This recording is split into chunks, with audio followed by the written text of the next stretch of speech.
તળાજાથી પાલીતાણા જતા હાઈવે પર આજે ફરી એકવાર ગંભીર અકસ્માતની ઘટના સામે આવી છે।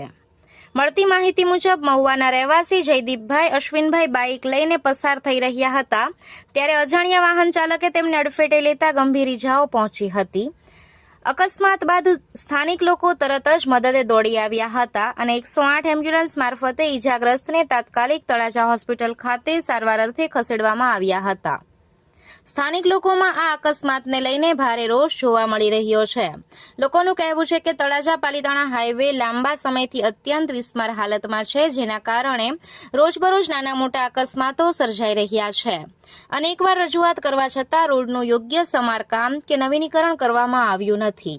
લોકોએ તાત્કાલિક ધોરણે રોડનું નવીનીકરણ કરવામાં આવે તેમજ અકસ્માતોને અટકાવવા જરૂરી પગલાં ભરવામાં આવે તેવી માંગ ઉઠાવી છે।